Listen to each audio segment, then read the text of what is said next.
Good morning, happy Friday, happy early weekend. It's your pre-weekend party here on Hoop Spaces, coming off the heels of a major trade, ladies and gentlemen. If you've been sleeping under a rock, that's okay. We'll get you caught up because Donovan Mitchell is not a member of the New York Knicks. I repeat, he is not a member of the New York Knicks. He indeed was traded, but to the Cleveland Cavaliers. We're going to talk all about that and break that down.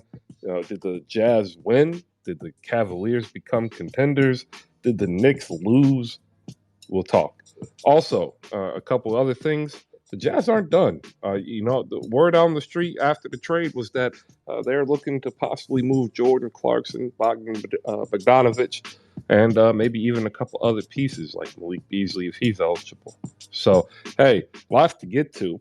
We're also setting the table for the WNBA Game 3 of the semifinals between the Sun and Sky and the Aces and Storm, which will be on Sunday on the ESPN family of networks, ESPN2 and ABC. Powered on YouTube by audiolabs.io and podcast coming soon. Shout out to all of you who've made this part of your day. I'll be back. Good morning.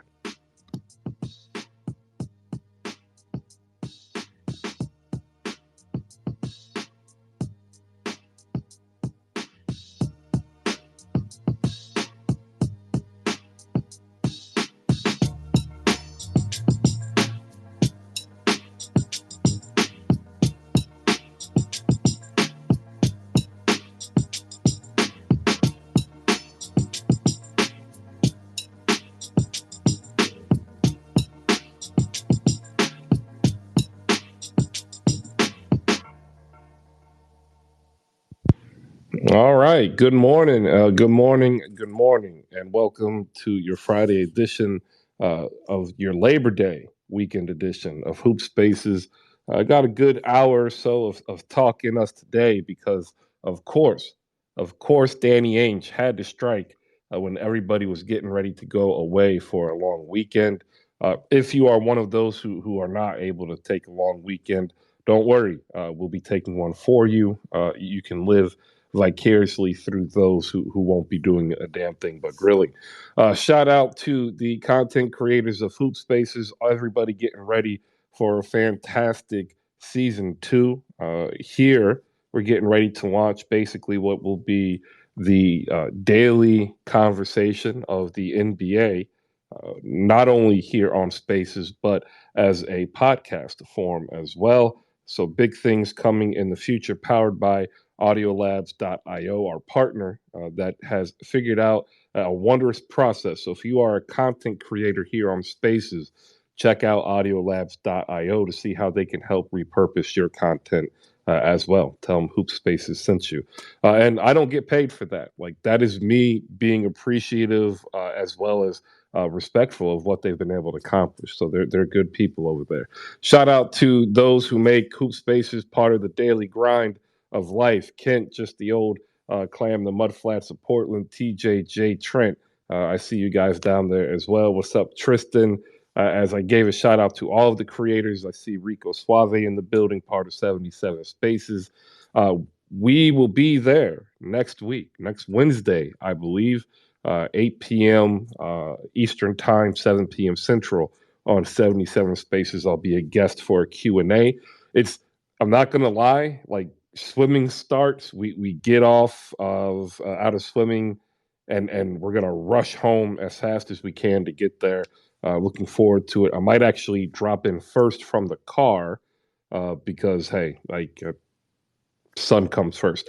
Also, super pumped up and excited because the Artemis 1 launch looks like it will go off tomorrow, barring weather. And long nerd talk condensed for you if you don't follow this.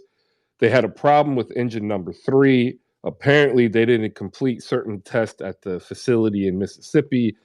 They didn't complete a second round of tests when it got to Florida. But these two tests, in and of itself, aren't necessarily like career killers for whoever didn't do it. They loaded it up and found it out, and that's why they have the pre-stage.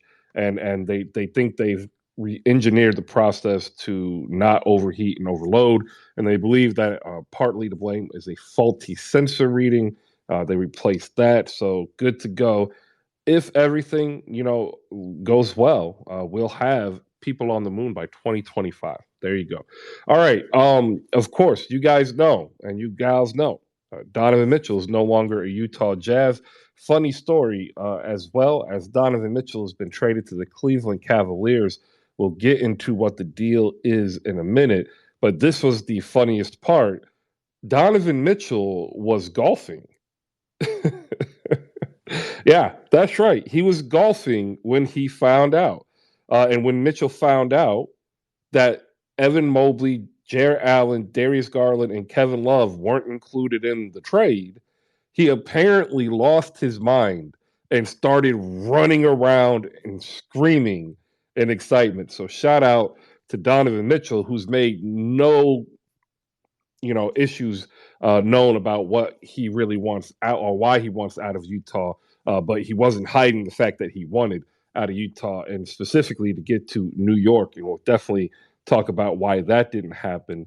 But it's really awesome to hear such a visceral reaction, especially one of positive nature. So we're going to ask the question in a bit. Does Donovan Mitchell to the Cavs make them a contender in the East? And I think a lot of people are going to be surprised because I think they're discounting how good Colin Sexton actually is at the game of basketball. There you go. All right, so check it out. If you want a mic, come on up. Definitely would appreciate it. If not, you're going to really hear me kind of be monotone as I go through the nuts and bolts of the trade and as well as get us ready for news and notes. So in the meantime, as I wait, I'm going to go ahead and play some music real quickly. Good morning, everybody. Welcome to Hoop Spaces.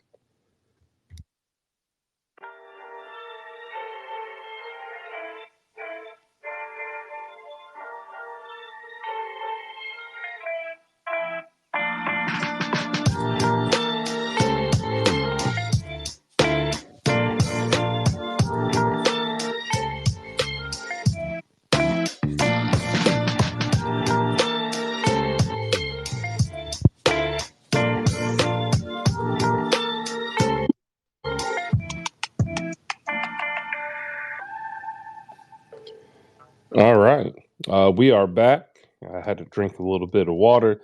Got the music playing in the background. Chris with sports is up here. Welcome on the stage. Got a lot to get to. Let me go ahead and reset by telling everybody the trade. Look, this is going to take a second because it's pretty long here. The Cavaliers are sending Lauri Markkinen, Oche Agbaji, he was a guard drafted out of Kansas. Colin Sexton, three unprotected first round picks, and two pick swaps. That's a total of five transactions dealing with picks. Three unprotected first, 25, 27, 29. And then the pick swaps go in between with 26 and 28.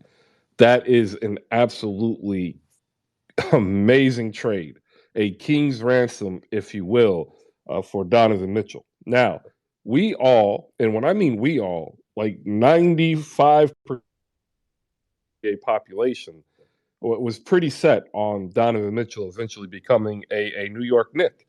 And it seemed as though they had basically gotten past Ainge's, um, ever growing hurdle around compensation. Whether it was, hey, he didn't want RJ, he didn't want Mitch Robinson, and it seemed like everything was going to go very well. But then apparently, what happened is that Danny Ainge came back, which I said that he's going to pull the rug out under this trade and try to request a third first round draft pick. And that essentially became a non starter for the New York Knicks, and they broke off discussions in Monday. And then Cleveland, who had reached out before, as had Charlotte and a couple other teams preliminarily, like Miami, reached out and said, hey, can we get something going? And what's amazing, again, is why I gave you the story of Donovan Mitchell's reaction is they were able to make a deal without giving away whom they viewed as their core. So kudos to Kobe Altman, Danny Ainge. Danny Ainge strikes again, and they are getting also Colin Sexton on a 4-year, $72 million sign and trade. And if you look at the numbers he produced prior to his injury, what you're going to find might surprise you. He provides the same stats essentially as one Donovan Mitchell. So Danny Ainge might have actually really set the Jazz up for an interesting situation where when you're talking about just pure production, they bring in a bevy of production, which allows them also to move off some of the vets they currently have for more future assets, making the Jazz join the list of the likes of Oklahoma City, New York, who also has a fair amount of first round picks as well, San Antonio, and a couple of other teams. So, like that, if you've heard us here on Hoop Spaces, if you've heard me, I said that was the new currency. I keep trying to give you an analogy that these draft picks are essentially now becoming cryptocurrency. And you know what? Shout out to Sam Presti because he got on the band first and he's really living large. There you go. The opening salvo, Christmas Sports. Thanks for coming up here. Down below, if you want a mic, go ahead and request it. I see some people in the building, and some of y'all aren't even working, even though you're sitting in front of your office because you know it's Labor Day weekend. Chris, good morning. How are you doing? Good morning, Chris. Thanks for having me once again, man. I appreciate it always. Absolutely. So you heard the trade, you know, the breaking news yesterday. You've had the night to think about it. What are your thoughts on Donovan Mitchell to Cleveland and what that means for the Cleveland Cavaliers? And what do you think of the return that goes back to Utah? Um, I think it was crazy actually because I didn't expect for him to go to Cleveland. I didn't think Cleveland would be one of those teams that was like interested in a guy like Donovan Mitchell. But it was nice. That was a good for both sides because you get a star in Donovan Mitchell, who you compare with Darius, right? He's up and coming. He's making his way and making his name in the league, right? So you got Jared Allen, you got Evan Mobley, All Star, future All Star, and him, and then so I think they pretty good. They're going to give teams some problems, but I'm not sure if they're contenders just yet. But I feel like once they add more pieces later on the line and then figure things out, they definitely are going to make waves. But also, you can't sleep on what the Jazz got because, like Danny wants to rebuild, get some young pieces and also get those assets and those picks. And he lucked up pretty good. He got pretty good, nice amount of picks. I mean, some of them are later on down the line, 29. I think it was a 2027, right? Yeah, they're able Yeah. to 24th pick 2024. They got the 25, Yeah. 7, and 29 unprotected and picks Uh-huh. And 26. pick swaps. And pick swaps, right? Yes, pick swaps in 26 and 28. Yeah, so he was able to get what he wanted. And also he got a guy like Colin Sexton, like you mentioned earlier, he's not no slouch. Like if he's healthy, he can provide 29, 20 points a night. You know what I mean? So that's pretty good. And also people are sleeping on the dude Oche. I don't know if I'm pronouncing his name right, but I feel like that was a steal. The kid can ball. Like I saw some clips of him. He was pretty nice. What they were able to get from the Lakers. They got a potential 3-and-D guy with Stanley Johnson. THT. Hopefully he can get some more minutes and be able to show what he can do because he wasn't able to do what he was supposed to do with the Lakers. Because I feel as though he didn't really get those opportunities. And being with Jazz, I feel as though he can now, especially since Donovan is out. So yeah, the Jazz moving in the right direction, and it was a good for the Cavs as well because they were able to get a start. So yeah, it was good. But also the Knicks, I don't think they missed out because RJ he's no slouch either. Like I think you guys was telling me last time I was talking about the Knicks being able to acquire Donovan Mitchell, and you was like you know RJ can get 20 a game too. Like, you know what I mean? I saw what he did last season. He's improved. He's, who to say he might not have another great year. Well, it's definitely got interesting in New York. So, like, Yeah, what happened was that the deal included RJ Barrett, and right. Jazz wanted to add Quentin Grimes, and they wanted the third first round pick to be unprotected. And the Knicks, Wow. they didn't want to add Grimes, and they would only Hmm. add that third first round pick if it was top five. And they said, well, we'll put in Emmanuel quickly. So, like, in my mind, I also agree that the Knicks probably actually made the right decision not to make this trade in regard Right, to Donovan Mitchell. Not because Donovan Mitchell isn't great or wouldn't be great, but for where the Knicks are versus to where the Cavs are, I thought the cost for the Knicks was prohibitive, and the cost to the Cavs they could afford to make this trade. As I said, they didn't give up any of their core, and then their top big man vet off the bench. Let me get Artie and yeah, I agree.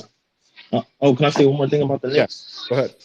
Yeah, and they still in a good position. They could probably get a nice free agent or whoever next season, maybe. But they got the picks and they still have some cash, don't they? Yeah, they do. They still have cap. Yeah, so who's to say they might not luck up on somebody next season? So we'll see. All right, the first poll of the day is out there. Are the Cavaliers now contenders after trading for Donovan Mitchell? It's a yes no poll. Do us the favor of voting and retweeting. And also, if you're down below, could you do us the favor of sharing the show card? That's right, the very first tweet that's in the Jumbotron right above us that says it's always a great day to talk ball. If you can like and retweet that so that the people in Twitter and in the NBA world know we're here so that they can join us in this great discussion. Up next, we're going to say good morning to Artie. Haven't heard you for a minute. It's been a long off season, Artie. Good morning. How you doing? Good. How are you? How's everything? I'm well. I'm ready for season two. I'm still trying to get a partner. A good long term Uh, partner. Anybody who's looking for a daily NBA show? I do have a couple people in mind. I'll definitely DM you a couple of names, get your thoughts. But happy to make an intro.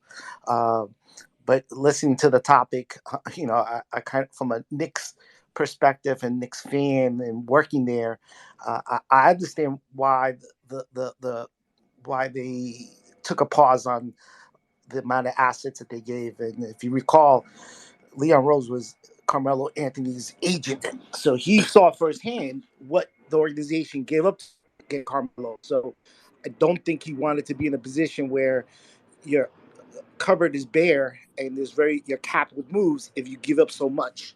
So I could definitely understand, but from an emotional standpoint, definitely it's a little it's a gut to the punch, especially when you have a talent that doesn't come on the market as often because stars just don't on the market, and it takes a lot of effort to try to pry one of these guys out of a team that they're on. So I totally understand why and the reasons, and because it limits your ability to make moves, it limits your ability to make future trades if you have very little in talent wise. So I definitely think that there's got to be another pivot to this, and hopefully something happens because ultimately, they've been standing pat for this type of scenario, and because it didn't happen, obviously they got to figure out another plan soon because it needs to happen soon, or people start questioning, okay, why did we go to this point this far if we weren't able to pull the trigger? So I know there's a middle ground that needs to be found in order to move forward. But they do have a lot of opportunities, just figuring out where the next play is going to be. Yeah, no, I agree. And the great thing that Leon Rose has also done that he hasn't really gotten credit for outside of New York is the contract extensions that he has been giving out have been pro Nick organization, de-escalating or declining contracts for Mitchell Robinson, Julius Randle. It allows for them to be able to pay at the end of the contract close to 30 mil to RJ Barrett, and they still maintain cap flexibility and future assets. So shout out to Leon Rose. who a lot of people apparently just don't like the fact he doesn't talk to the media. Go figure. We got Jack up here. Jack, good morning. Come on in here. What is your initial thoughts of the trade? Answer the question: are the Cavs contenders? And if you're down below and you want to come on up, go ahead and request the mic. Shout out to Nat. She's in the building at Reese Rebel, getting ready to launch podcast Under the Stairs. Ladies and gentlemen, she is a horror movie aficionado du jour. Like, if you need somebody to get a thrill in your life, you're going to want to go ahead and tap in so she can give you the scoop on everything that's coming out horror, including, a weird one with this Winnie the Pooh thing. Like, I don't get it.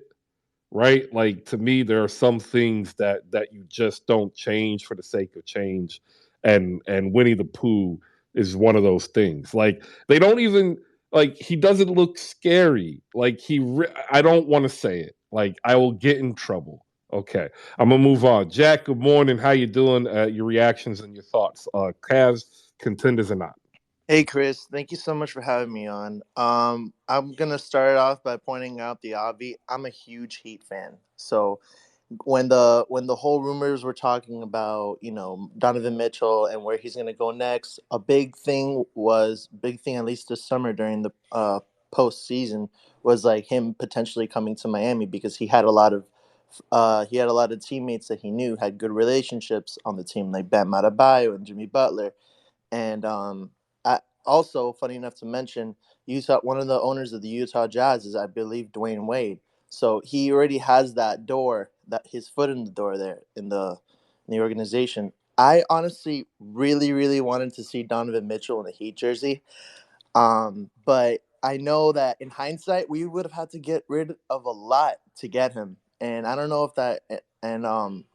this whole summer was like, trying to figure out who we are gonna trade for Donovan Mitchell. And one of the trade rumors or one of the theories came out that it was like we're gonna have to get rid of all our role players, a ton of our first round picks, and that it would have been a bit of a hassle. And the New York Knicks as well, everything that's been going on. But I'm happy to see that he's going somewhere instead of just staying in this Utah Jazz that's building up. We have a young all-star that has the potential to go literally anywhere that he wants. Hence Cleveland, Miami, New York. I'm glad that he's somewhere and that they gave up quite a lot for him to be there. So I'm really happy to see this team growing. I mean, like, I'm not like bummed out. I'm kind of happy to see him going at least somewhere.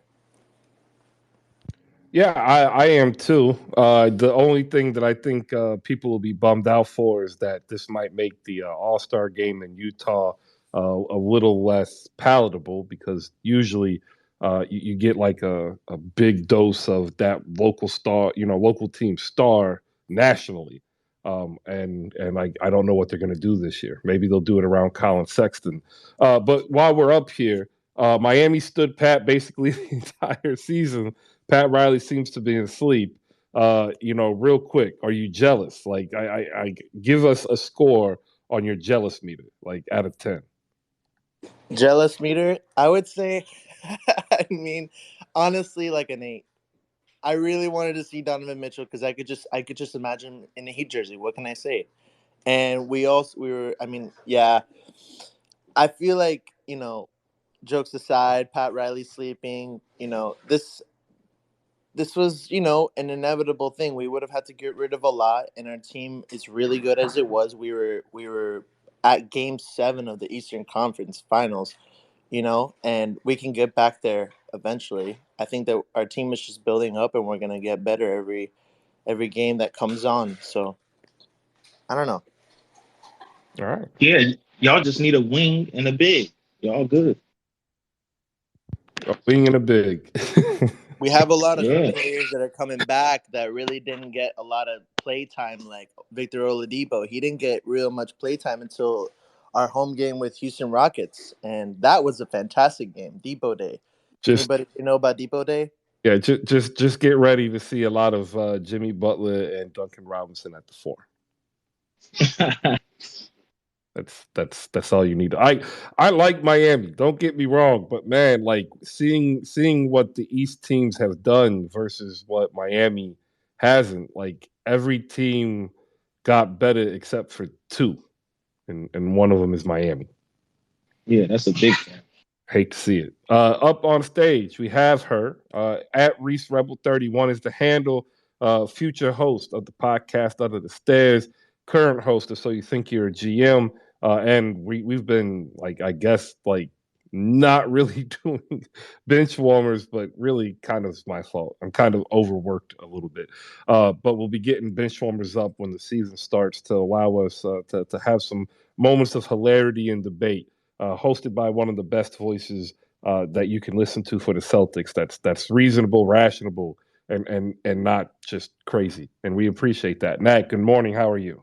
Good morning. Good morning. We will get bench warmers going, Chris, because that is a great show that you created. So I am dedicated. Whenever you are ready, we can roll that out. And I think the start of the season or whatever, I still think it'll be great.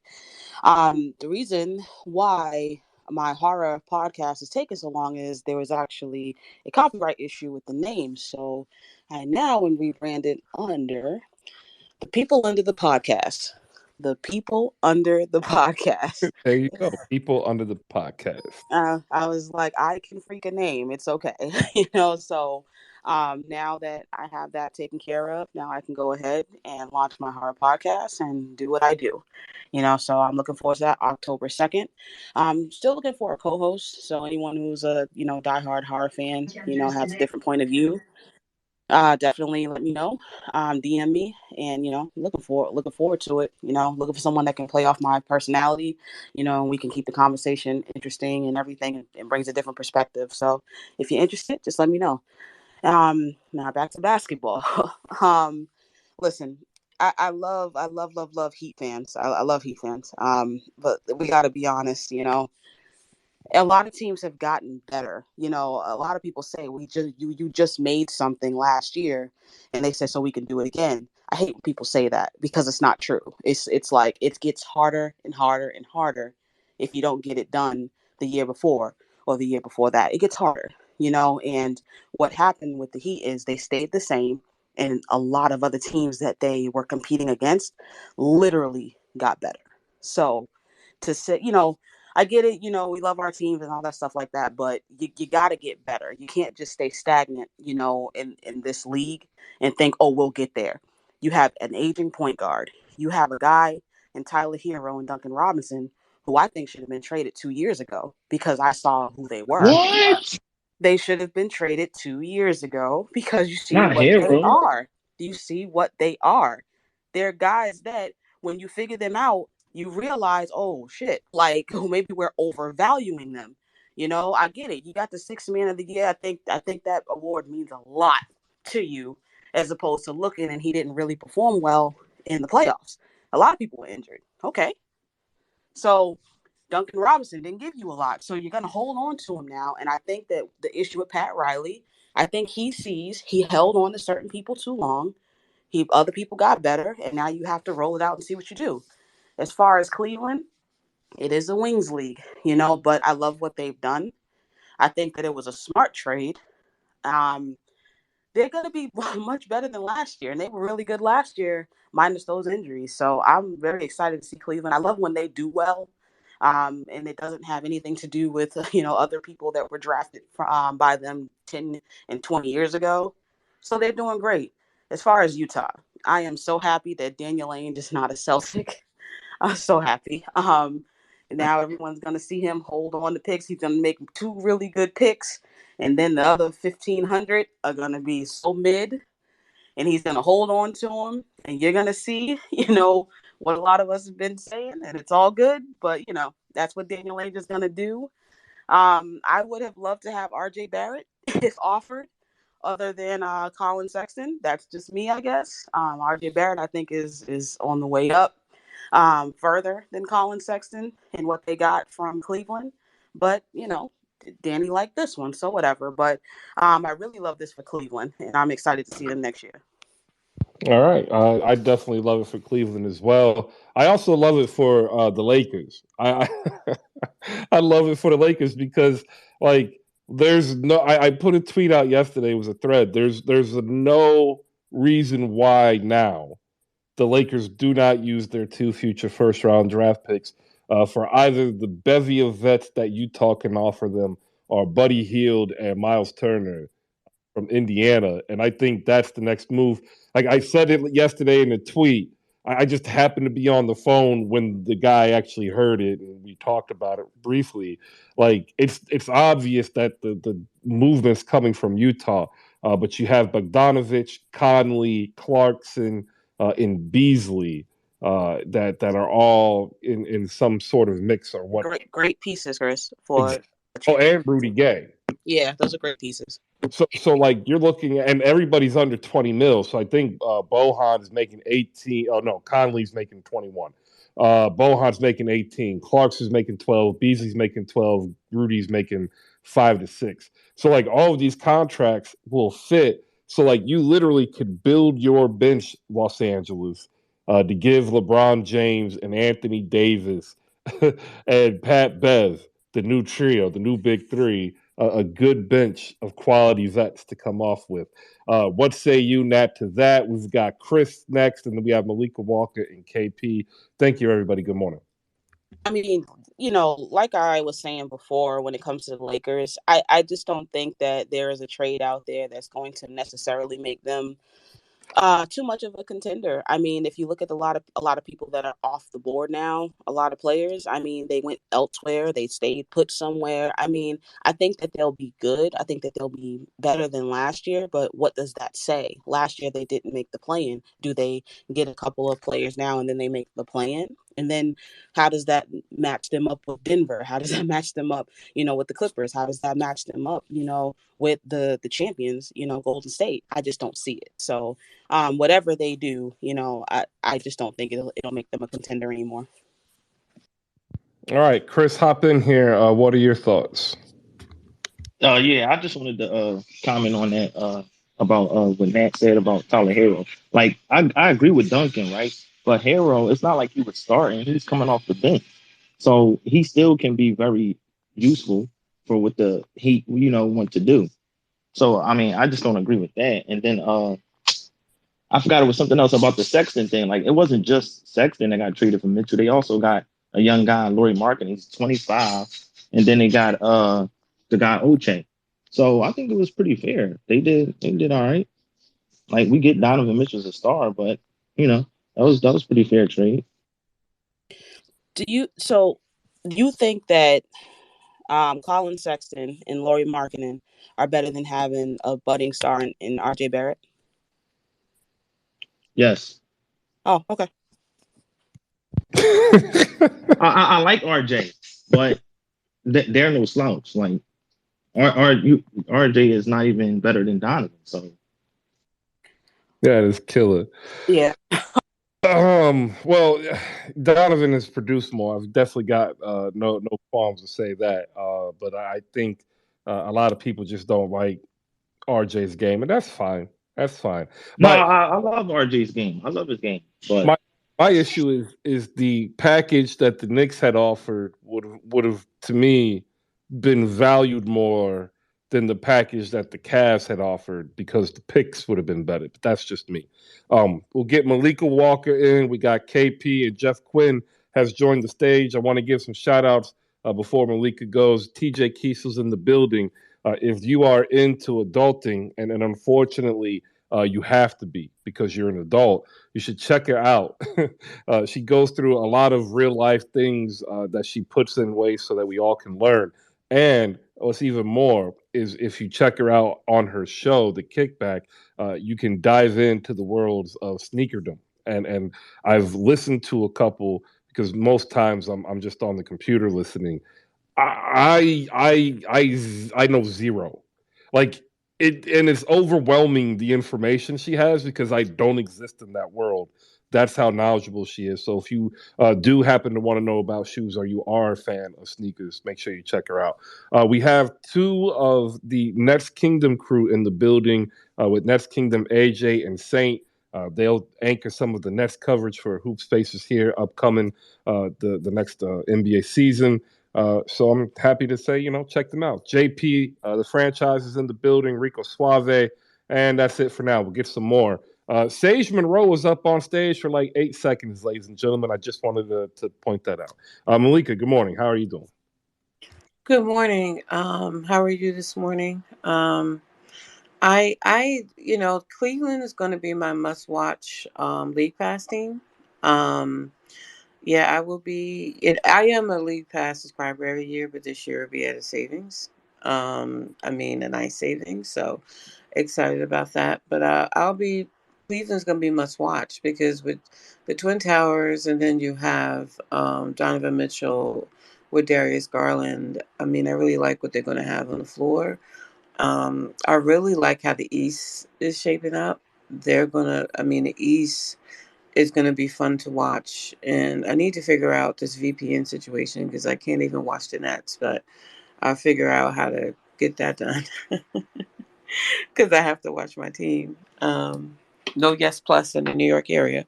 But am I'm excited about the East matchups. James Harden has been working out. He's looking good. I finally am not calling him the intimate effort player after all that nonsense last year, especially after we went through the summer. So no, I'm looking forward to seeing the Sixers. I'm looking forward to all of the East teams. And my other team, they'll be at the top of the draft order next year. Their pick is top 16 protected, so at least they'll get a good draft pick. But with the Nets, I'm looking forward to seeing them compete against these teams. And the West is getting back Kawhi, and you got Denver getting back their other top two players. I'm not even thinking about the Lakers. I'm just really excited about next season. And that's no diss. It's just that, I think the Clippers are a better team than the Lakers next season as long as they stay healthy. So bring on the season. Bring on the season. Bring on the competition. The Warriors. Congrats to Steph with his one man graduation, and then his retirement. His getting his jersey retired and being inducted into the Hall of Fame. Congratulations to him. And yeah, that's it. I'm excited for Cleveland now. Really good moves. All right, I can't wait until we ask who has the better season, the Toronto Raptors or the Miami Heat. I want to know.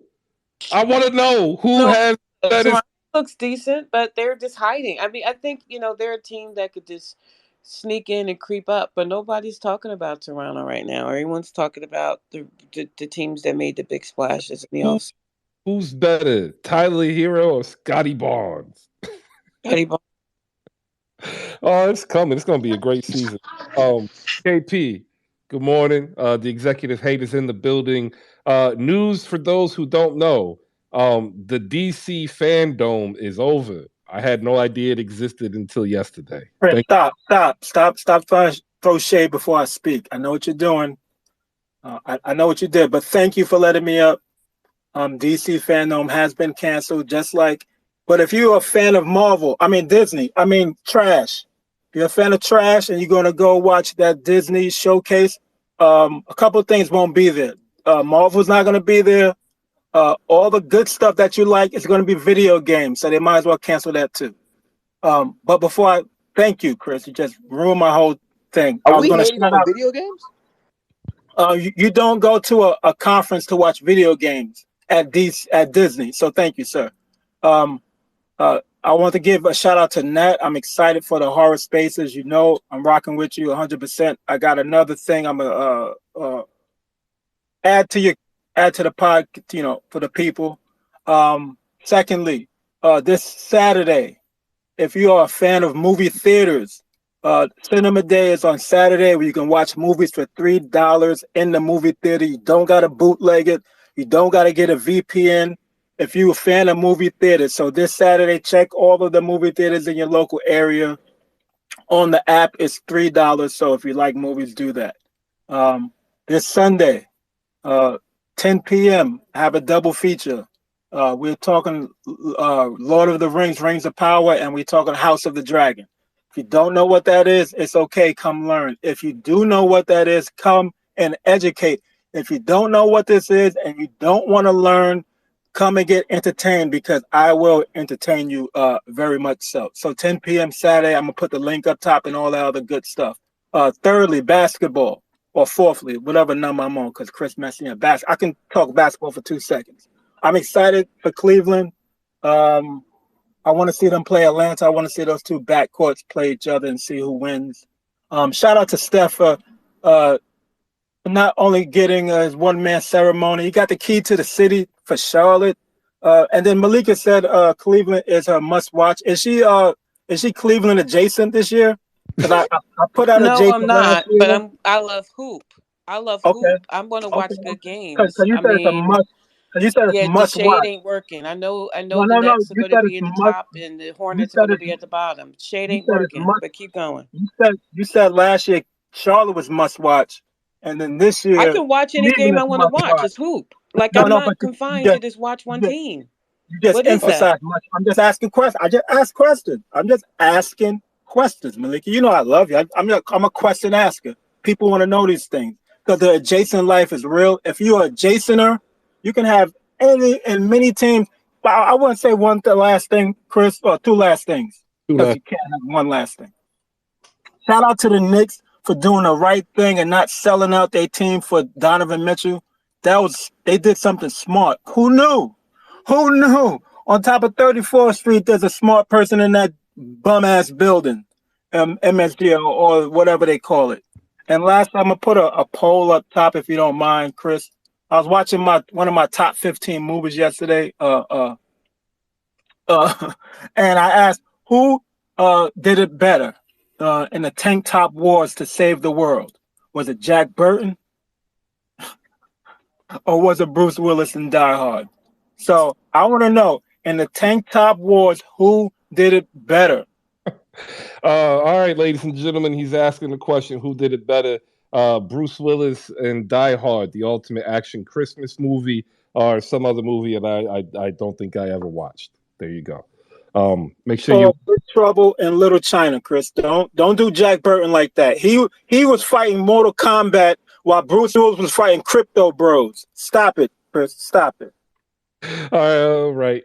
Get Jeff Quinn up in here. Jeff, the Lakers fans, they wake up, they're sweating because they don't want Rob Pelinka to mess this up. They get Pat Bev. They create a wonderful problem. Two alpha male, physically interactive guards of Russell Westbrook and Pat Bev who can't play with each other. It looks like it's a perfect cast here. Utah or Indiana, get the best deal done. What do you think about that and your thoughts on the Cleveland acquisition of Donovan Mitchell?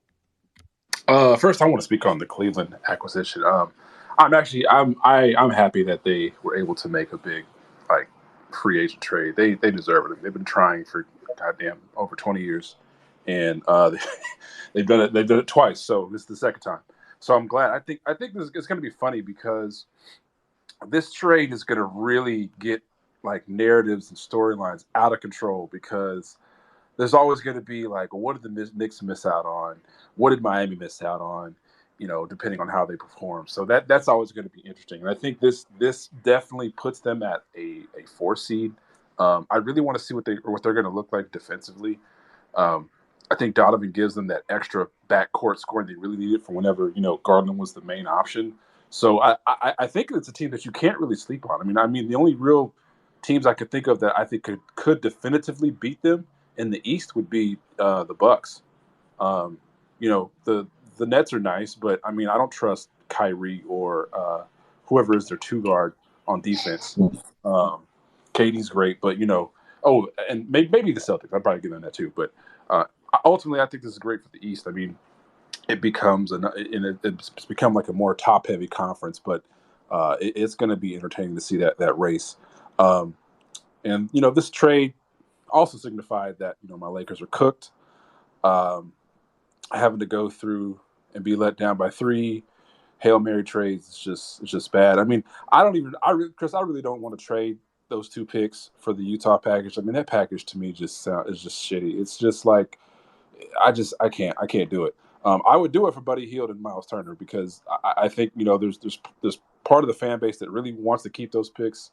I'm not a part of that fan base. I don't even fuck with space. Like this market shows you need 4 first-rounders to get a star. The Lakers aren't going to have one until maybe 25, maybe 27 if they don't use those picks in 2 seasons, which I doubt happens. I don't care that much about Bajan because he's going to be a free agent next year, and I don't care about Mike Conley. He's kind of washed. Clarkson, he's okay. He's kind of a chucker.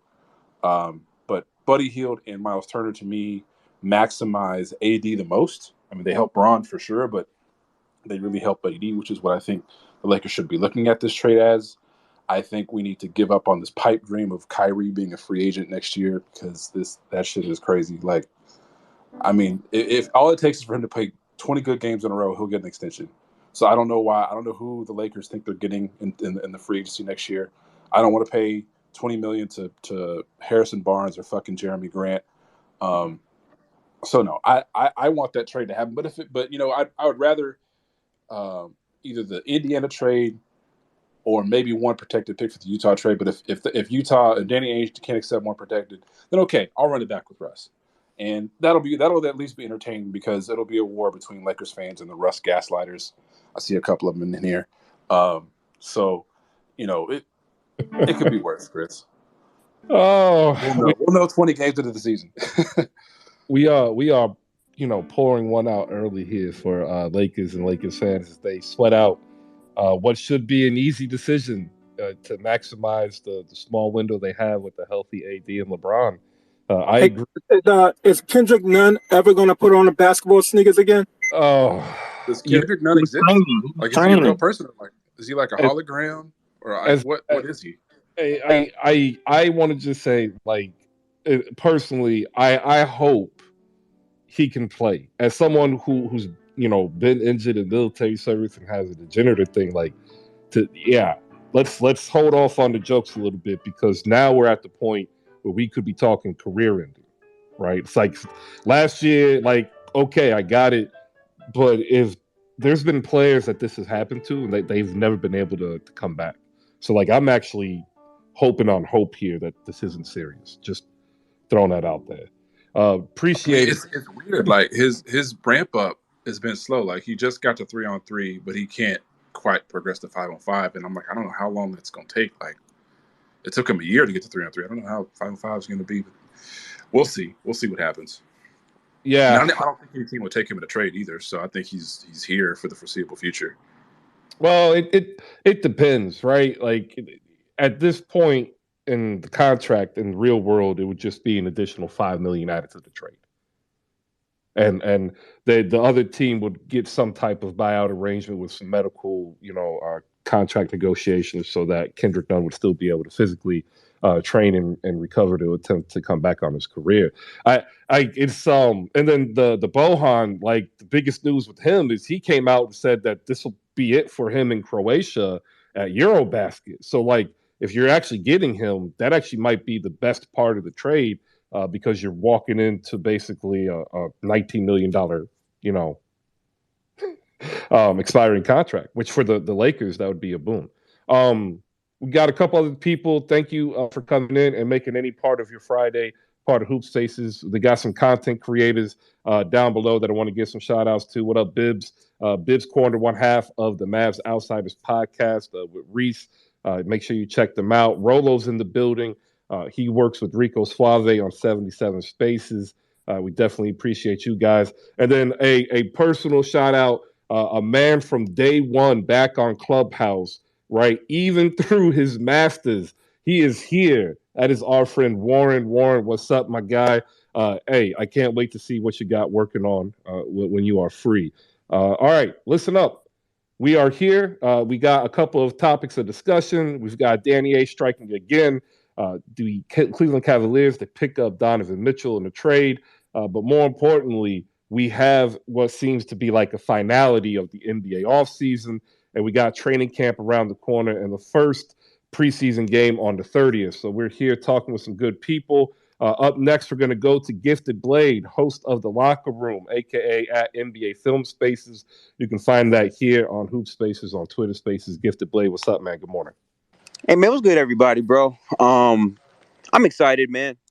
I woke up this morning at 6 a.m., finally broke down like the full trade.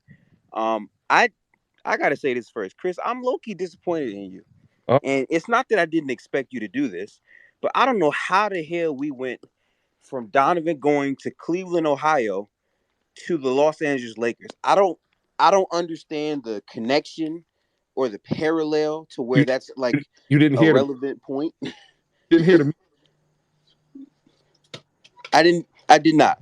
I was playing Amazing Grace because Jeff is a Lakers fan, and I wanted to get his take on how this trade might have opened up a Westbrook traded. That's all. Oh, that oh oh I see. Well, I'm I'm very happy for Cleveland. I already had Cleveland as a playoff lock before this move. And I think that their biggest issue last year was again going through injuries, but also having secondary shot creation outside of Garland. And I think that now they have that with Donovan Mitchell at a very high level. And the stagger potential is going to be amazing. So now if Garland is not in the game, Donovan is another creator who can take over in stretches. So their offense is going to improve significantly. And I don't think this is a move that is a like a win now championship move for this year, but this is more of a franchise altering decision. And I love having two guards who have significant pull up off of the dribble ability because that translates in the playoffs. And obviously, Mobley and Allen are versatile bigs who can play defense, roll hard, and complement them defensively. So now they just have to get a wing who can play a hybrid role to where he can do some cool things on the ball, just like their backcourt can, but also play physical and big like their front court. So I'm happy with Cleveland. And the fact that they made a trade with Danny Ainge, who always tries to fleece every team he deals with, and they low key did not get fleeced, I love it for them. Yeah, you know what? And I said that a little bit earlier. It was Cleveland said after New York bowed out Monday, like, "Hey, can we get anything done? We have all of these assets, and we're willing to expend them for Donovan Mitchell because we think Donovan Mitchell, combined with the emergence of Darius Garland, maybe with the reemergence of a healthy Levert, as you were saying, a wing that can do some things off the ball and on the ball, but more importantly, a dynamic defensive duo of Jared Allen and Evan Mobley. Like, ladies and gentlemen, like the Cavs are legit. They've got three-level scoring, they've got defense, they have transition gifted. I know you're going to be talking about it probably later in the locker room.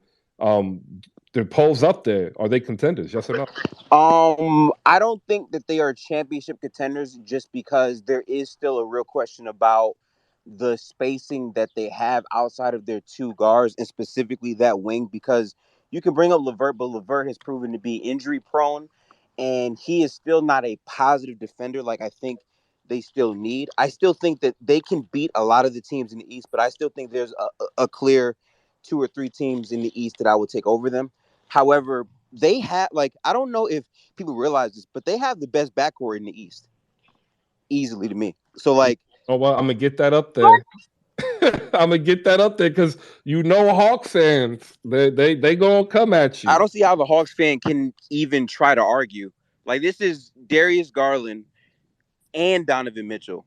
That is better than the combination of Trey Young and Murray, in my estimation, because what Donovan Mitchell has done as the number one option for the Jazz, he's proven more in the playoffs than both of those players. And significantly, you're talking about putting Donovan in a situation where he no longer has to be the lead playmaking choice maker. That is now Darius Garland. So Donovan Mitchell can get back to focusing on what makes him great, which is primarily scoring.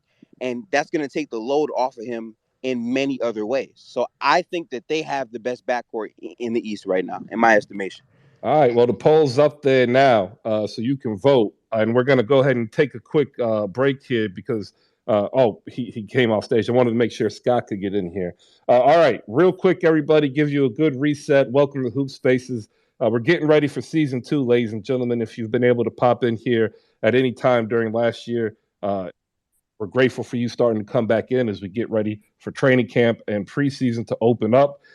We have a bevy of content creators that come in and share their thoughts. And if you, as a fan, want to come up, go ahead and raise those hands. But if you can't and you want to get involved, If you look at the bottom right, there's a chat box. So you can just go ahead and throw your thoughts in there. Occasionally, when I do have some time, I will try to put them up on a Jumbotron. But we've got a pretty poignant discussion. Up on stage with us, we have Paris Anderson, Gifted Blade, Malika Walker, Rob Parks, KP, Reese Rebel 31, the pickup card game, Malaya, Chris with sports, and wait, what, huh? We're going to go with Chris with sports. This is going to be your final take, so we can go ahead and start clearing out some space. And afterwards, we'll go to wait, then we'll go to Malaya, and then we'll go ahead and get another reset with Malika and Paris, ladies and gentlemen. Thank you for coming in. Good morning. Chris, go ahead. Final take of the day. My final take, right? So he was doing good, right? He's doing good until he said the best backcourt in the East. Like, to name them that already, I mean, of course we ain't see Ben Simmons in them yet, but I don't think they're a better backcourt than Ben and Kyrie. And then you got James Harden and Maxey. Come on, man, that's absurd. Look at that. We are and, all and also WNBA coming up this Sunday. I hate the Aces. I like their team, but they got too many stars over there. I'm sick of them, and I'm ready for the Storm to go out there and get a win. Hey, big shout out to the WNBA, by the way. Again, I am a super casual fan. However, I cut that game on, man, and that was just pure basketball. That was a great performance that they put forth. Man, really, really good. Man came out here and said, I hate the Aces. Appreciate it.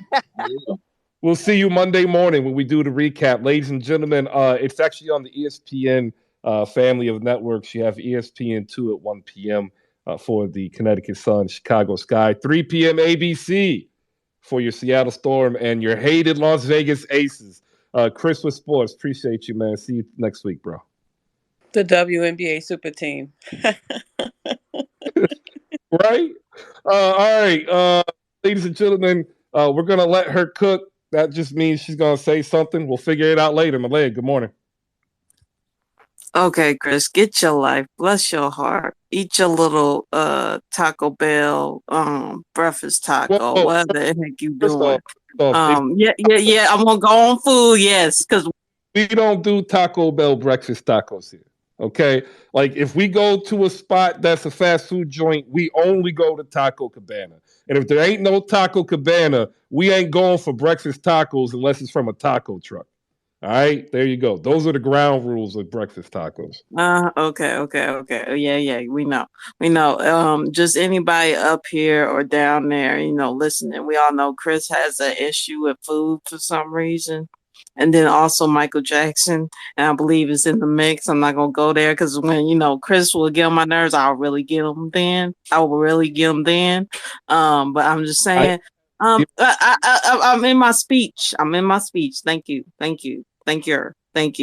Anyways,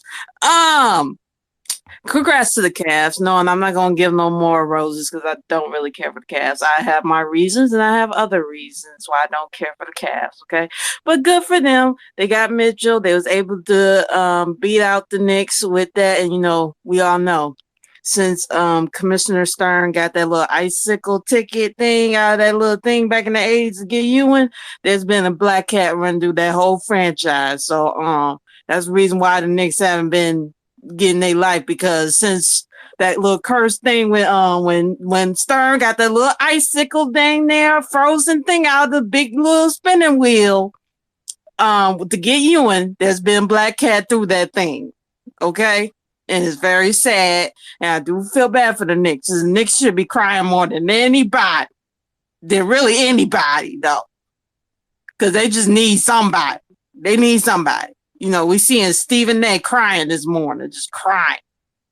Okay? It's sad. I do feel bad for them. Anyways, I got my last point. Okay? Serena. She playing tonight. I think she gonna win. She's my favorite female tennis player of all time. She gonna win. I'm sad that she and her sister lost last night. For their last run together. It's very sad. But they had an amazing run. I think they won 3 gold medals, Olympic gold medals together for doubles. So they won all the majors in doubles multiple times. So I'm gonna give him they flowers.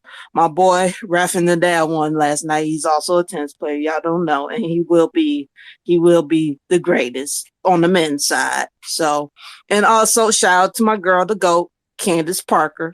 She gonna get that another W this weekend again, and then again, and then again, because and keep going.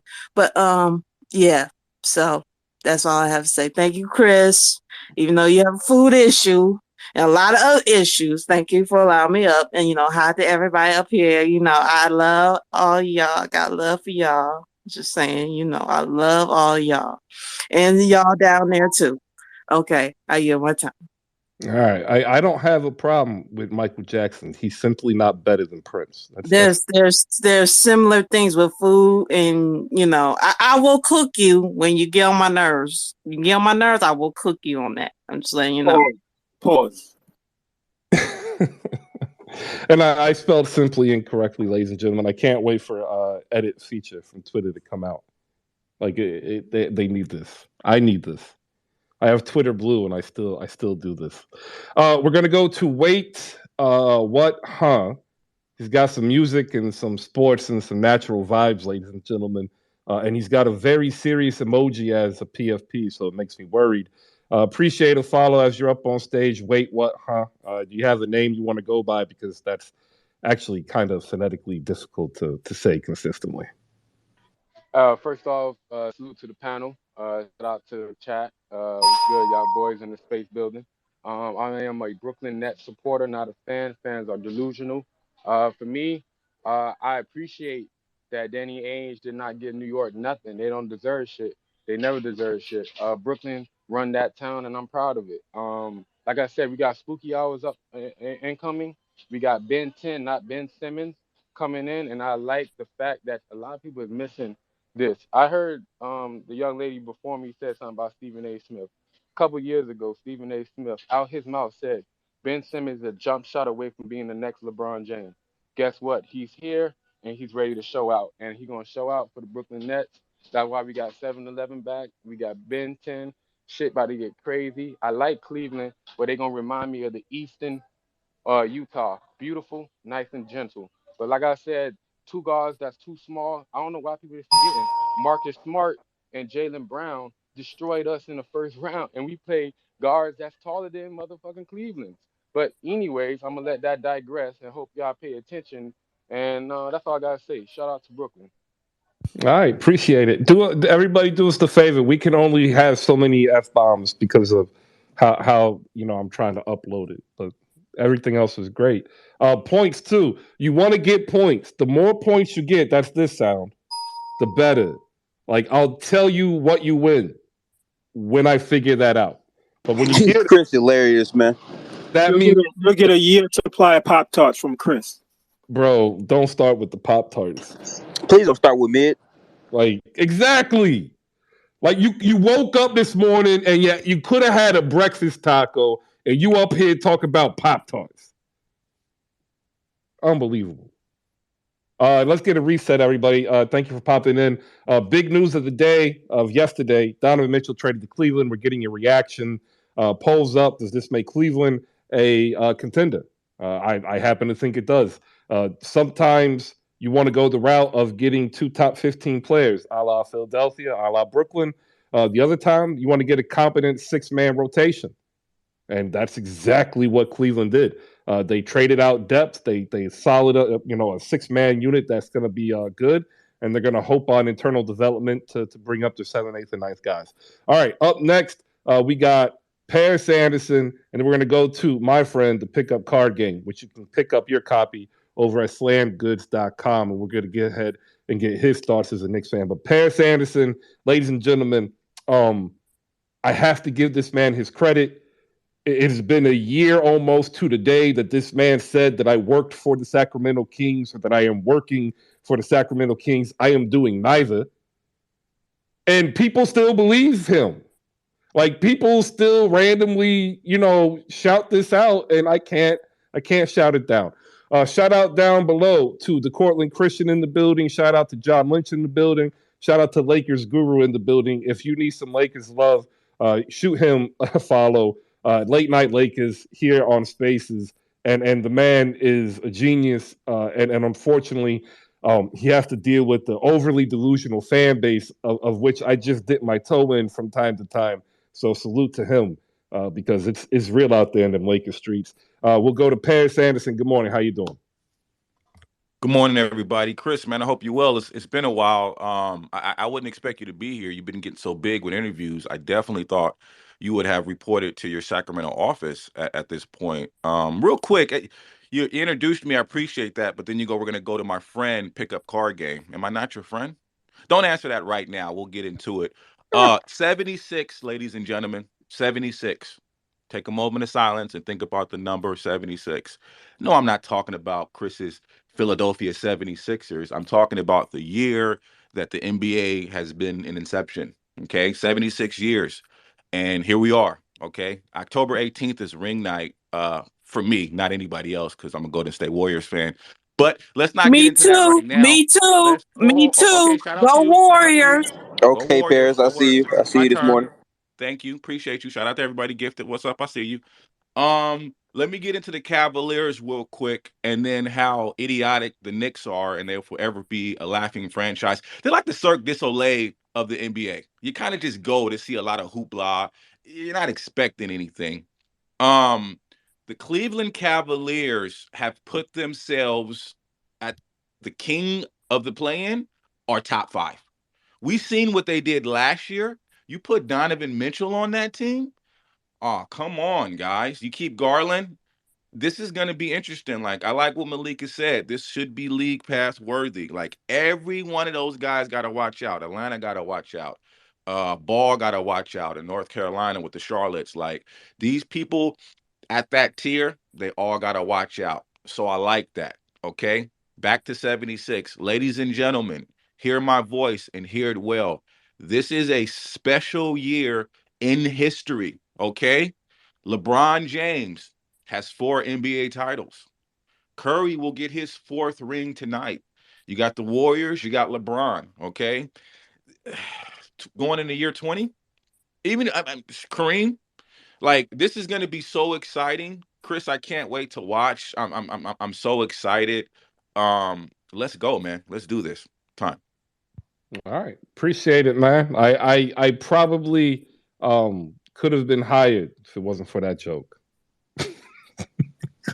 And like the funny part is, ladies and gentlemen, that's like not a joke. That's the truth. That's what was told to me. I laughed when I found out. They thought I was nuts. Pickup card game is a wondrous seize the moment opportunity.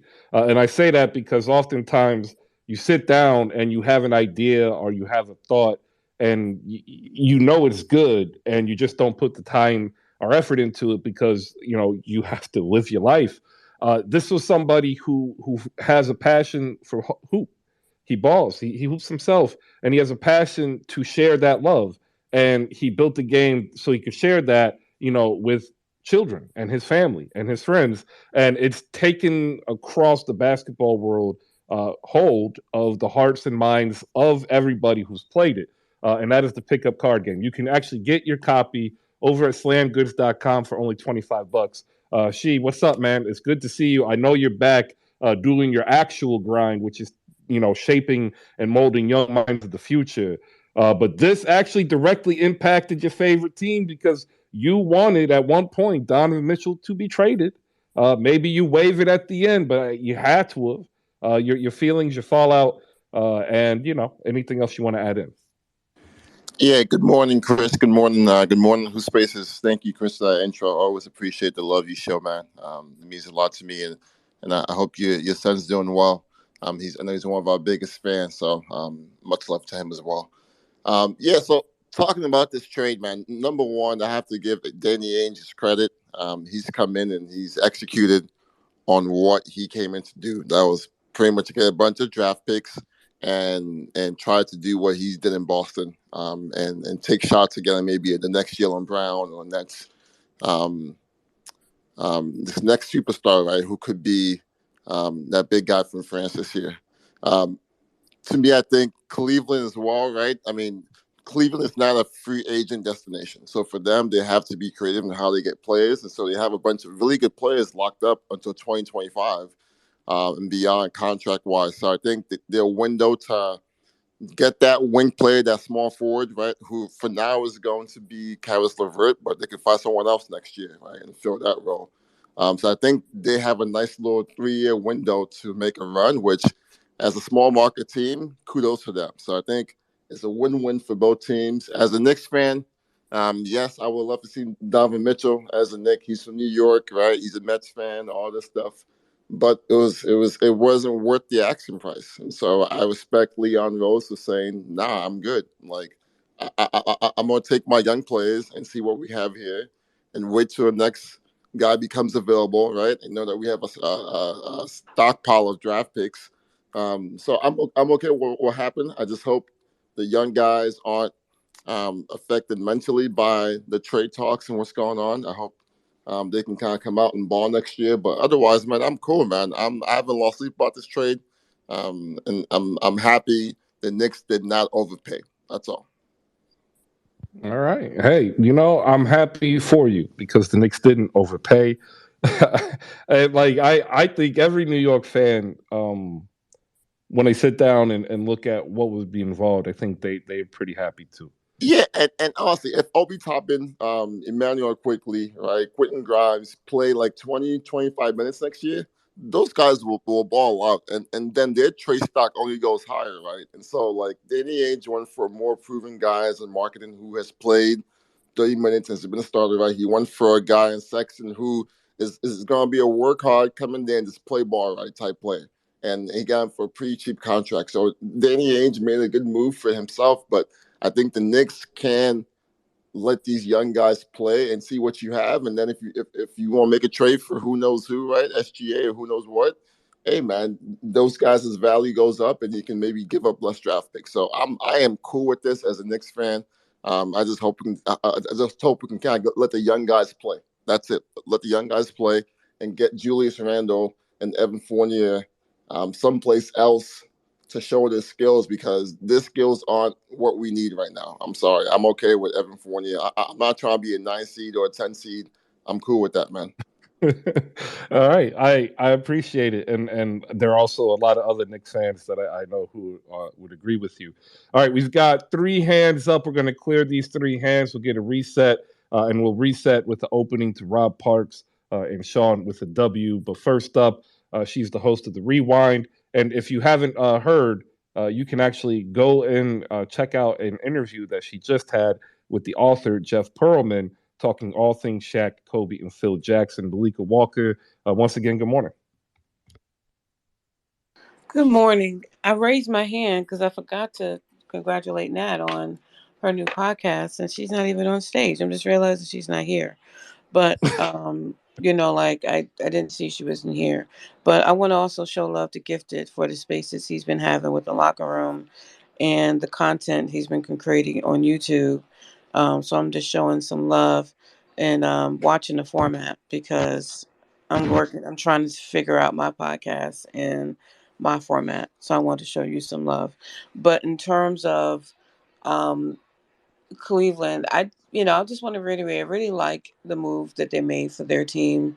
Um, some of the things I saw on the timeline is the defensive, complicated defensive with those short guards, and but they will have the Twin Towers backing them up. I think it all will work out, and I think that they're in that mid tier, and what I like is that you do have that mid tier, you have that top tier. I just think that there's going to be some really knockout, drag out games in the East, and I'm looking forward to watching. It used to be the East, like the games would be so, and you wait for the Western game to start. And I'm one of those people that I sleep late, so I didn't care what time I went to sleep. So I will always wait for the West games. But this year, it'll be both games that I'll be both, the early and the late game. I'll be all over League Pass, looking at these games, and I'm just excited about the season. And check out me on the Rewind next week. We're going to be discussing a new Tim Donaghy doc that's on Netflix about refs betting on games and possibly fixing them. I will put the link up on a Jumbotron. So, incoming is N1. We're going to discuss N1 and other things. So, I'll put the link up there for the Tim Donaghy discussion. Thanks. We'll go next to two people who haven't spoken yet. They have their hands up, and we'll get that reset in. First up, we have Rico Suave. After him, we have Rolo. All right, Jose, your thoughts and reactions to the trade, and also give us an update on how good Luka Doncic looked during Eurobasket. All right. Good morning, everybody. Appreciate you, Chris, for bringing me up on stage. Shout out to everybody in the room. Uh, so one thing I'll say about this Cavaliers trade is I was pulling up to the house, and I don't really like checking my phone when I drive, and then especially since it was raining yesterday in Texas. Texas drivers cannot handle the rain well, so I'm thankful that I made it home safely. And when I pulled up, I seen the trade, and I was just like, "Oh shit!" And I love this trade just because you have Allen and you have Mobley back there for Cleveland, and then you have Isaac Okoro, you have Karis LeVert. Like I just really like what Cleveland was able to do last season. And I think if Allen was able to be healthy and playing that playing game against Atlanta, I think Atlanta would have been out sooner rather than later. So this is just a small upgrade for them. Young, talented roster, and they're putting their all in, and I can't wait to see how that plays out for Utah. I mean, they have a abundance of guards though. They have Alexander Walker, they have Jared Butler, they have THT, they have Boyan Bogdanovic, and they also have I'm trying to think Jordan Clarkson as well. So they definitely have to make some moves just to clear up that abundance of guards that they have. So I can't wait to see if we're gonna get that news over the weekend or we're just gonna have to wait another week just to see who is players in that. But what I will say when it comes to Eurobasket kicked off yesterday. Dirk Nowitzki got his jersey retired by Germany. He's the first player to accomplish that feat. So shout out to Dirk and all his greatness, all he's done for Dallas, the Germany team, and all he's done for basketball in general. What I will say about Luca yesterday is that Luca struggled shooting wise, but like this is Luca. He's getting doubled. He's getting elbowed. He's still able to find his man. He's able to put the ball above the basket for Toby or any of the centers that he's playing with, or any of the big guys he's playing with, really. And he comes out and sets a tone early with an early three. He's getting flicked off by the fans over there, and Germany and the Louisiana fans just can't stand him because he's done beat them twice in these big games. And one of the commentators was like, none of those fans will name Luca after like their child Luca. I apologize for the phone, but I'm trying to get all this out in a quickly manner. But also, Chris, we've been doing such a great job on 77 Spaces. We've been absolutely killing it. We've had some great interviews over the past couple of weeks. We've been consistent on that. We've been trying to get not so much basketball talk, but we try to sprinkle it in along with these interviews just because, I mean, like, I've said this multiple times when I came up. It's off season. We have to enjoy it. And if we're always constantly thinking about basketball and just stressing over what is the front office and such, you're gonna drive yourself crazy. But we can't wait to do the next space. It'll be a special show. I can't wait to have Rolo Jazz and our next guest execute, kill this shit. Uh, it'll be a fantastic show. That's all I gotta say. And Chris, warm Cinnabons are some of the best things you could start off breakfast with. Also, Chris, will you be trying the wings uh chicken sandwich?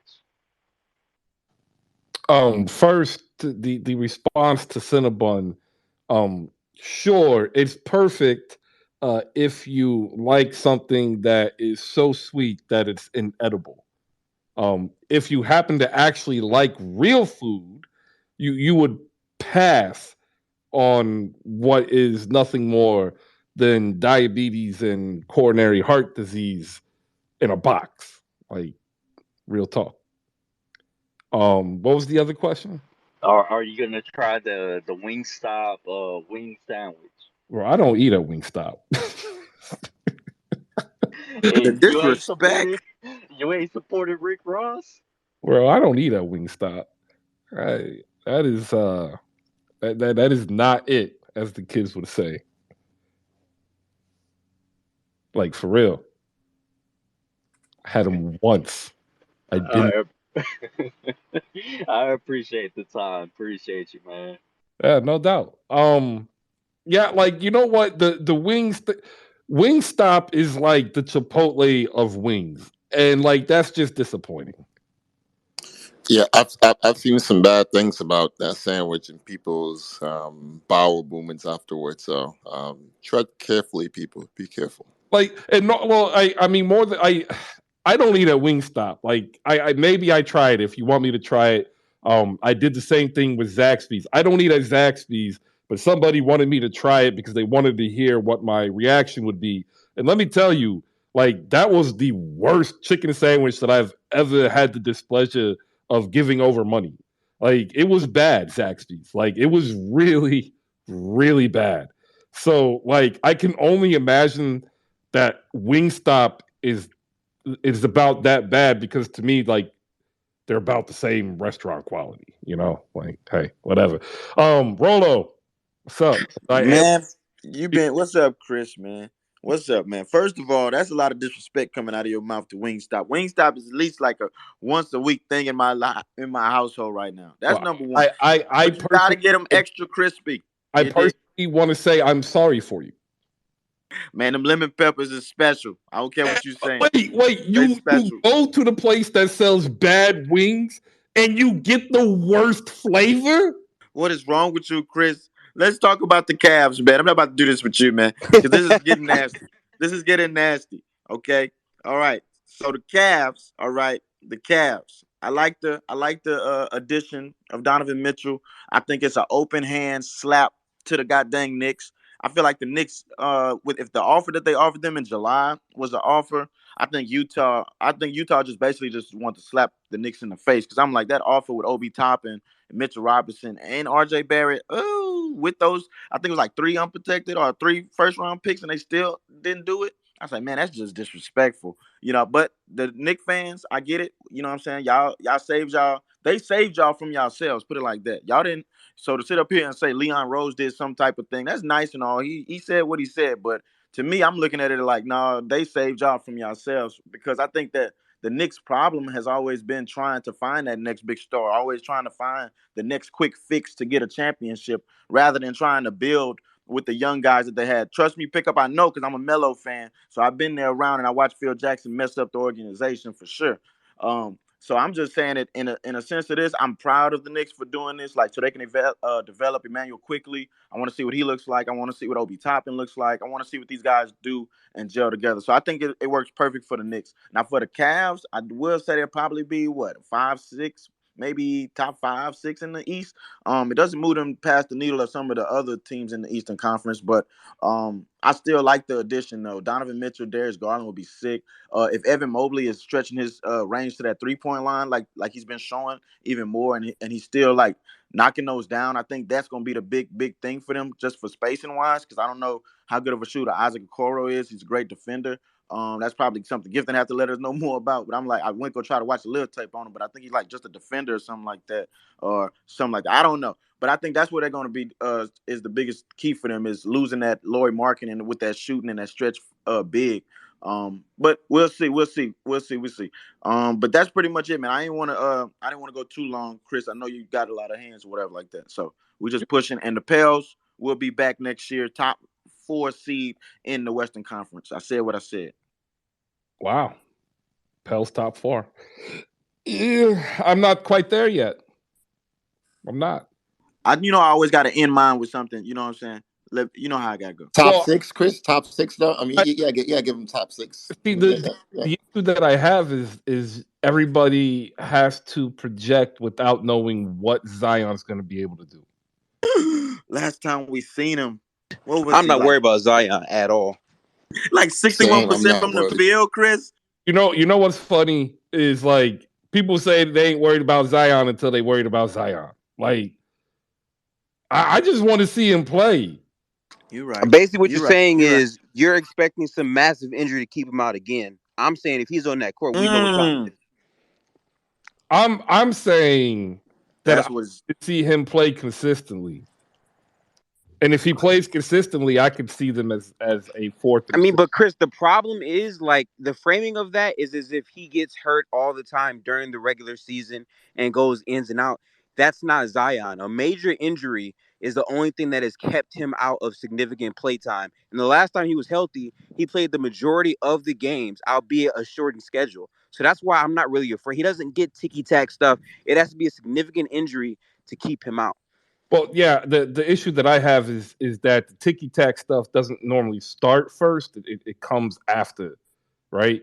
And he's now had basically 2 significant, and I'm more worried that he starts picking up the ticky tack because he's going to start playing in a position of half measures at times. He's going to explode when he's wide open, but is he going to do the same stuff when he had 2 or 3 people around him, or is he going to do something else where then like he tweaks his meniscus?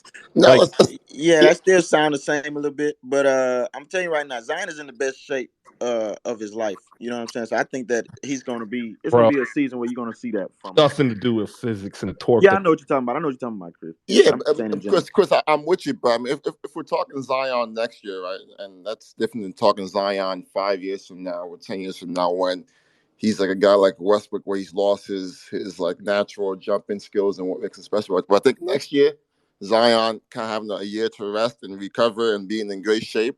I think next year is, I mean, you gotta have them as a top 6 seed for sure. With the talent they got and CJ coming back next year, they're top 6 seed for sure. Maybe top 4, but I think for sure top 6.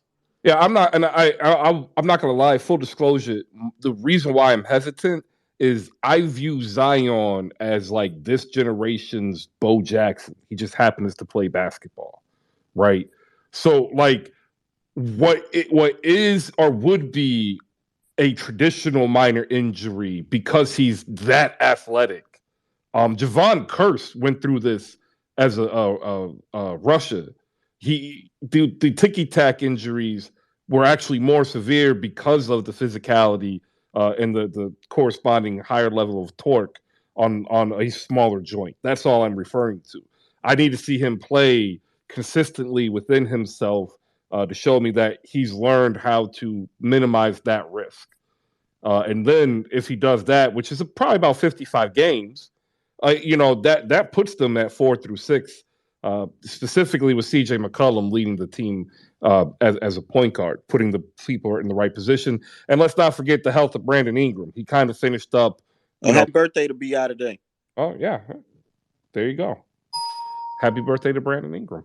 All right. Hey, I digress. I want to, we got about 30 minutes of the show, but I wanted to get in a little bit of a longer back and forth with just Gifted and myself real quick because I want to break down the trade in itself, but I want to hear, or I want y'all to hear how we might view each individual piece. If you don't know, one of the new things that Gifted has come across over the dryness of NBA off season was a format where the NBA Film Spaces, which is the locker room, does some film breakdown on one of their shows so that we can have, both a show of levity and hijinks and hilarity, but also some, actual player analysis of their game.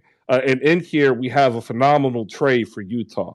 Donovan Mitchell goes to the Cleveland Cavaliers. He's already going to have a show, but we're going to talk specifically about the 2 players who've already played NBA games. We're going to leave the rookie for another conversation. They are receiving Lauri Markkinen and Colin Sexton. We'll go with Lauri Markkanen first. He was a lottery pick of the Chicago Bulls. People viewed him as a true floor spacer.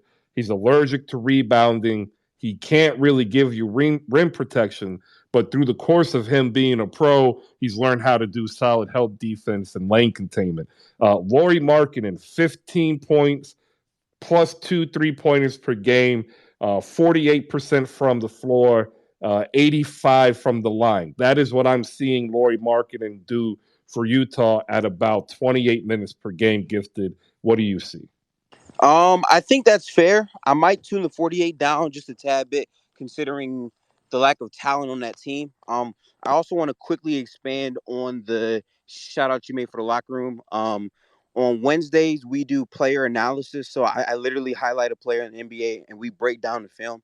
Pinned up top, I have a thread that explains why Garland is so good as a point guard. Ironically, we dropped it the day before the trade happened.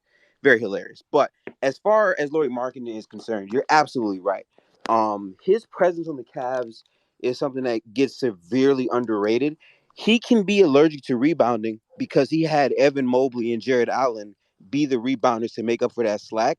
And he was more so that stopgap wing who provided length to kind of pester guys to run them into the 7-foot front court wall that was there. So losing him is going to be a hard loss for Cleveland to replace. 15 points in Utah, I could definitely see that. I do think he will get featured a lot more considering the lack of talent that is currently on that team now. All right. I also kind of believe that this seals the fate of Bohan Bogdanovic. I think that they play the same position, so therefore I think you'll see Bohan on the way out, either as a buyout, but more than likely as a trade, as he's an expiring contract. All right. Next up, Colin Sexton. He's coming off of an injury that kind of lowered his free agent outlook. He probably would have gotten anywhere between 20 and 22 million pre injury, post injury, that's where he wanted. He wanted 20. Cavs really lowballed him. Not gonna lie. I when I saw that offer, I knew he wasn't signing immediately, that he would just take the qualifying at like 7-2 and then be unrestricted. He signs a 4-year, $72 million deal, which is a steal. It's 18 mil per on average. Like, I don't know the particulars because I don't have it in front of me. But what I do know is that Colin Sexton at the University of Alabama damn near won a game 3-on-5. And let me tell you, the two other people were not good players. Like, they could probably beat me, yeah, but they weren't good players, y'all. Alabama's a football team. Understand that. They just now starting to really kind of develop a basketball program to compete at the high levels.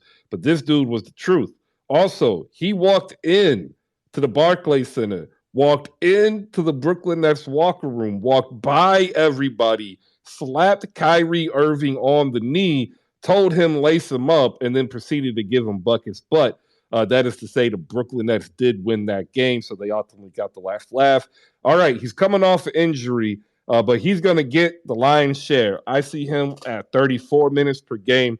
I see him at 25 points, 4 boards, 5 assists, 2 threes per game. Gifted.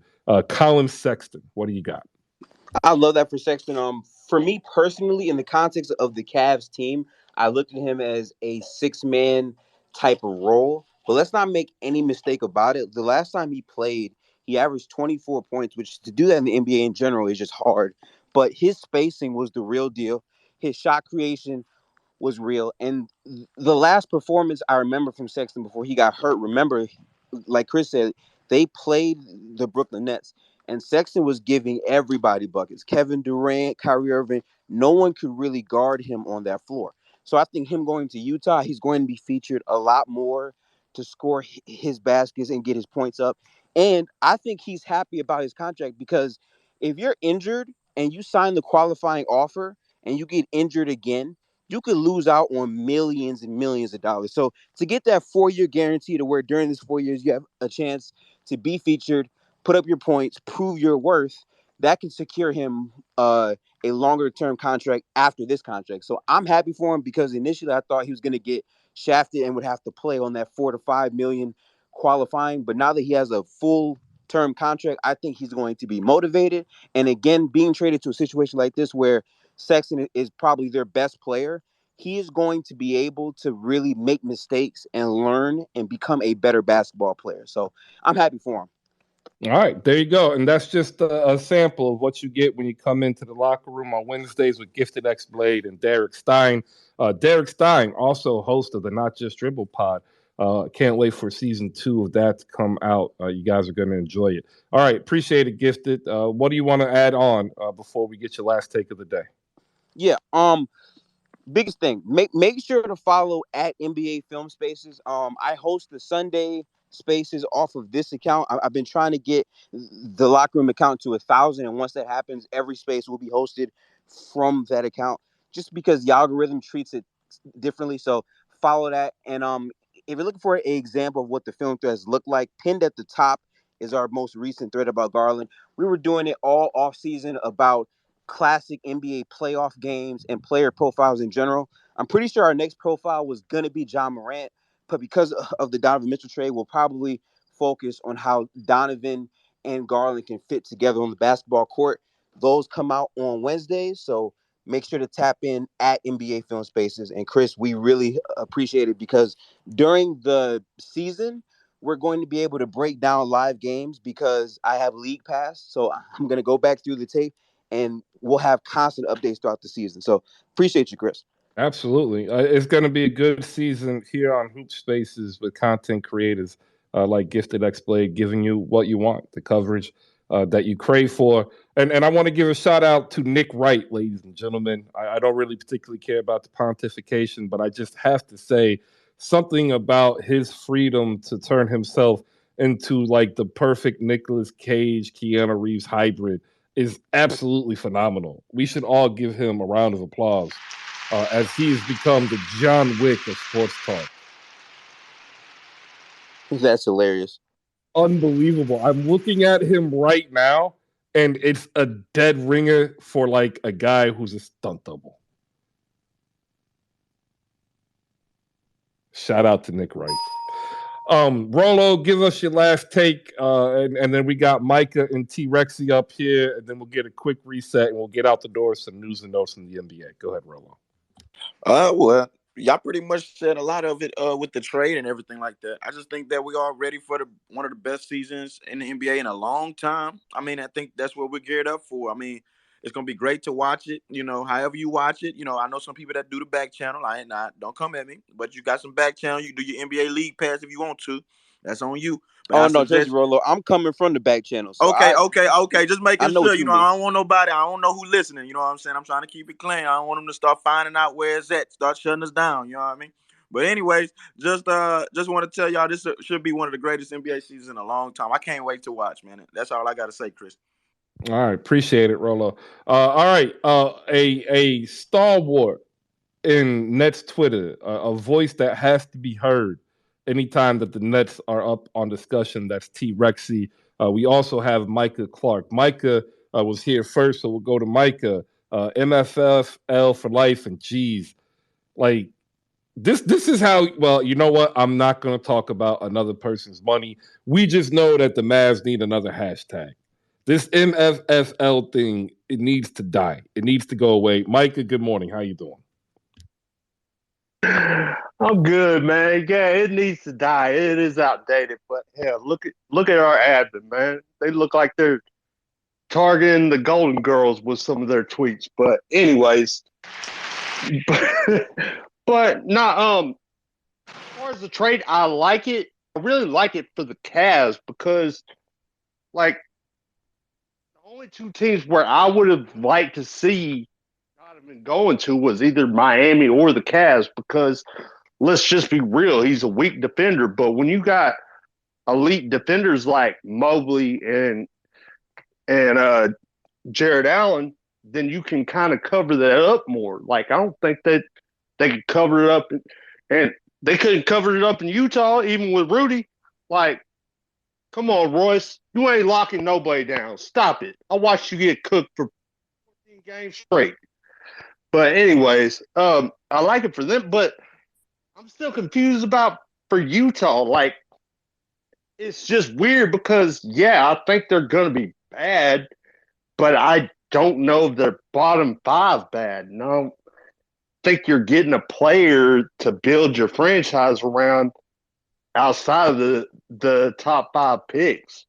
So what are they going to tell their fans? Just wait. In 4 more years, we'll be what we were for the last 4 years. Wait. Like, is that what you're telling your fans? Like, that's all I got, though. Yeah, it's I okay. So you got to understand the position that Danny Ainge is in. Um,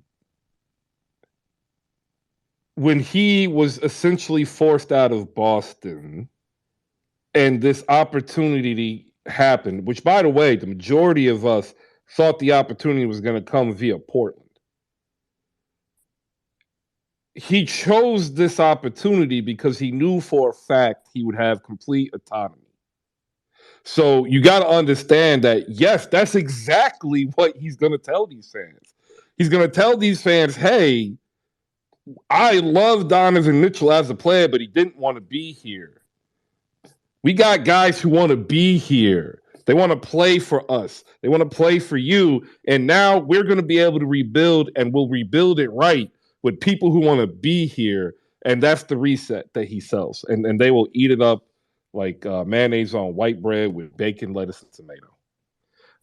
T Rexy, what's up, man? Good morning. How you doing? It's good to see you. How you feeling about your Nets running it back, bro? I feel great. I feel great. I said that before I went to a cruise a couple of weeks ago that the Nets will win it back. I was right.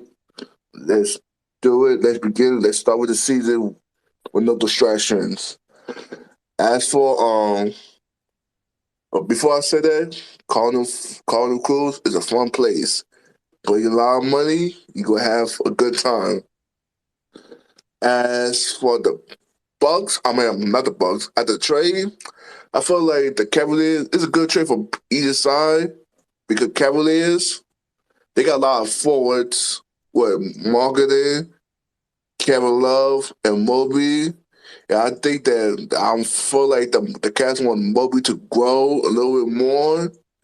And Kevin Love is a veteran, so I think longer is an Ahmed L. Same thing with Carter Sexton. The Cavs don't fuck with that nigga. Excuse my language. They don't mess with that dude. They don't need him. Since Garnett had a pull as a point guard, they don't need Carter Sexton. I like Carter Sexton as a scoring guard, but I think you have to work with maturity a little bit more and work with the defense. And the Jazz side, once they trade Ruby Gobert, I believe they ain't going to do a full rebuild and have his own team. Everybody expect Mitchell go to the Knicks because they have the most pick, most assets. We don't know why the Knicks don't want to do the trade. We don't know if it's good or bad, but the Knicks need a star. And I think they ain't going to do his own team.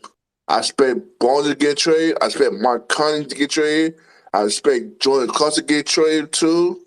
But it's going to take time. He's going to do a full rebuild and have his own team, like his own Celtics Jazz. That's all I have to say. All right. Appreciate you, T Rexy. Hope you have a great Labor Day weekend. Up on stage, we got our man Shaco Valdez. I honestly think we're going to get news from a player that's not a Mavs fan, but I know you follow. I happen to think that this trade with Donovan Mitchell to the Cavs opens up the door for the Los Angeles Lakers to negotiate with both the Jazz and the Pacers. And if they get it with the Pacers, I'm talking Buddy Hield. But real quick, tell us what you know about Luka Doncic and Euro basketball over in FIBA World, because he put out a sick dunk, but he's also had some issues talking to the refs that you brought up before. Yeah, Chris. Unfortunately, I haven't been watching Eurobasket. I just seen some highlights, but I saw what you were talking about. He had a bad shooting night, still talking shit to the refs. Had a nice dunk. I wouldn't call it like amazing, a little two-hand slam, but it was solid. Just wanted to know how you doing. It's been a while. Haven't had some days off. But now today is the start of a 2 week vacation, so I'll be here more listening up on stage. Appreciate you for that. Um, I think the Knicks should be blessed that the Utah Jazz actually declined their offer, because I don't understand why they would want to trade for Donovan Mitchell when they already got the guy that literally was a part of them going into a rebuild. Jalen Brunson dropped a 40 point on Donovan Mitchell's head specifically. So I don't understand why they would want to trade for Mitch, because they already have they have a Mitch at home, you see. So that's all I have to say about it. Buddy yield to the Lakers. I hope it happens. It's statistically proven that when a Bohemian is on a Laker team, they actually win a championship. Those are facts. Those are pure facts. 100%. I love it. 2 weeks vacation. What's your plans? Actually going to visit another island that I've never been to. They say the sand is pink and the water is glass bottled clear. So I'm going to be there for 2 weeks in our Airbnb with that particular beach in the backyard. So flexing. Yeah, I actually feel bad for asking that question now. Like, not for me. I don't do islands, but there's a whole rack of people right now who are actually kind of subconsciously angry that I asked that question. Because you know what they get to look forward to?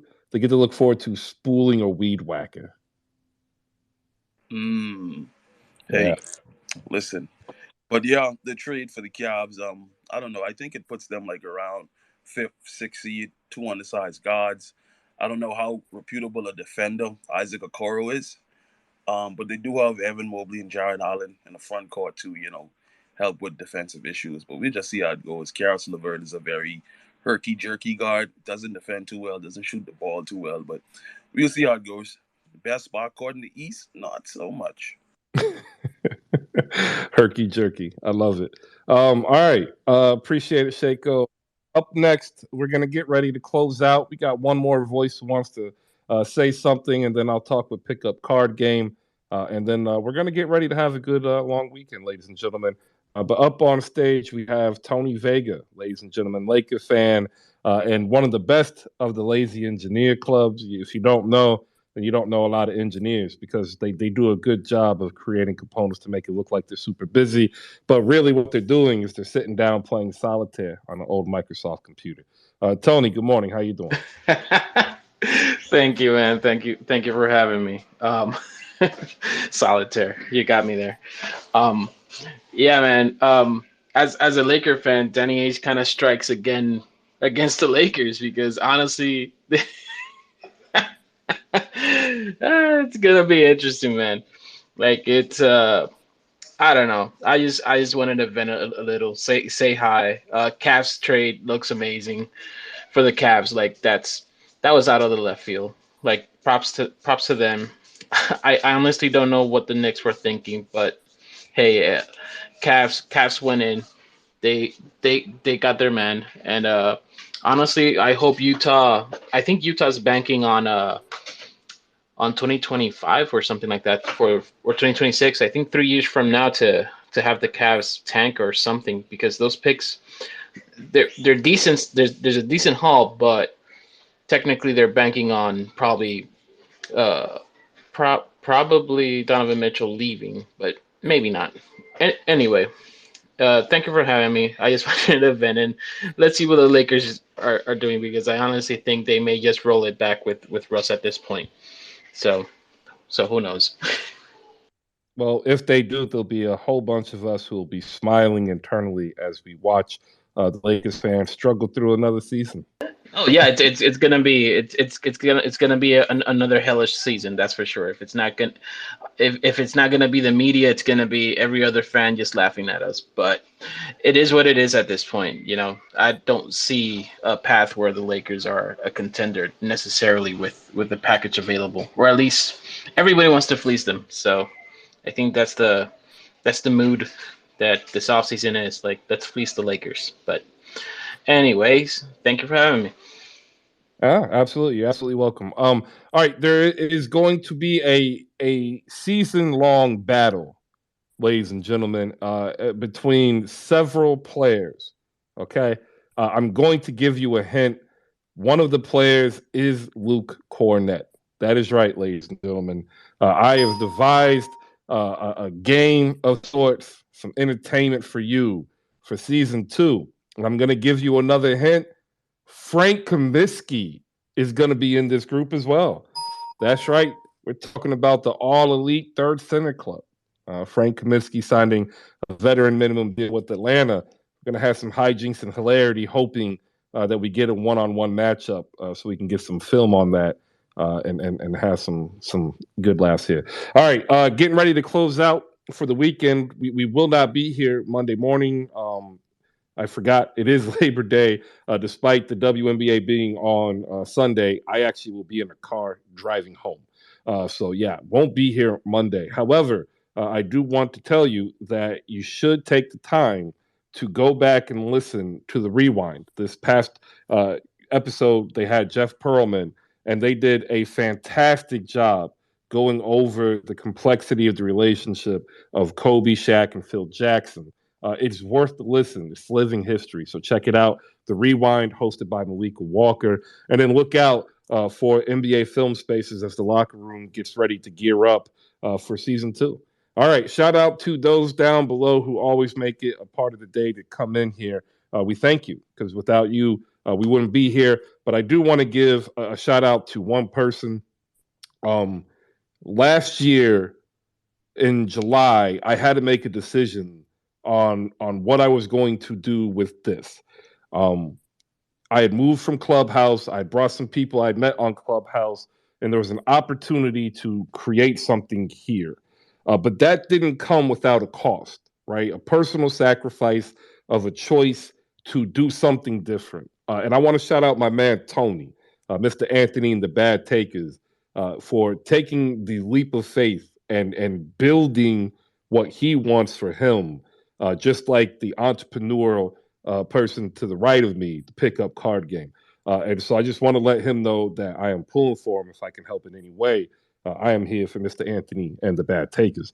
That being said, I need to know how your opening first 3 weeks or so at UNC has gone. And then we have to talk some college basketball, because I put a poll out. I asked a simple question: who has the better basketball program, the University of Kentucky or the University of North Carolina? And the results are just mind-blowing.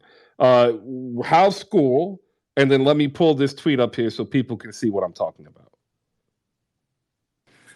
Chris, you were funny. Number one, teaching is going well. It's my second year teaching juniors and seniors at the business school here at UNC. So, you know me, I try to help them understand it's more than the work. It's about life and being good teammates. So that's dope. To answer your question about the best basketball program, like I said before, right, if we go based on championships, yes, Kentucky has 8. UNC has 6. But if we're going based on recent history, the past 20 years, I'm pretty sure UNC has 3 and Kentucky has 1. And so, I mean, I'm not one to always want to count 1940s and 1950s championships and those kind of things, because things were not the same back then. So that's just my take, right? If we're going by the best basketball player of all time, where he went to school, I'm pretty sure Michael Jordan went to UNC as well. So those are my 2 quick takes. But I also want to say, hey, big up Serena Williams, man. I am so thrilled to see her play this week, and I'm glad she's gone out with a bang. I mean, one of the greatest athletes of all time, man. So respects to her, and it was fun to watch her play with Venus yesterday. So yeah, big up Serena, and then of course Sunday is going to be fun with the game 3s for WNBA. I'm really pumped to watch these series, man. It's been fun watching, especially that Seattle and Las Vegas series, watching Asia Wilson and Brianna would go back and forth. If Asia Wilson is not MVP, we're going to riot, Chris. We are going to riot if Asia Wilson is not MVP. That's all I got to say, Chris. It's my last take. You know, I think she's the MVP. I have a feeling that the vote will be closer, and I think we'll just be complaining about how close the vote was. If it's close, that's fine. I'm okay with close. But if somehow she's not MVP, oh my lord, sweet baby Jesus. That's all I gotta say. All right. If you are still down below, if you like fantasy basketball, I'm waiting on news from Fantrax to see if we will be partnering up to do a Hoop Spaces league for entertainment purposes.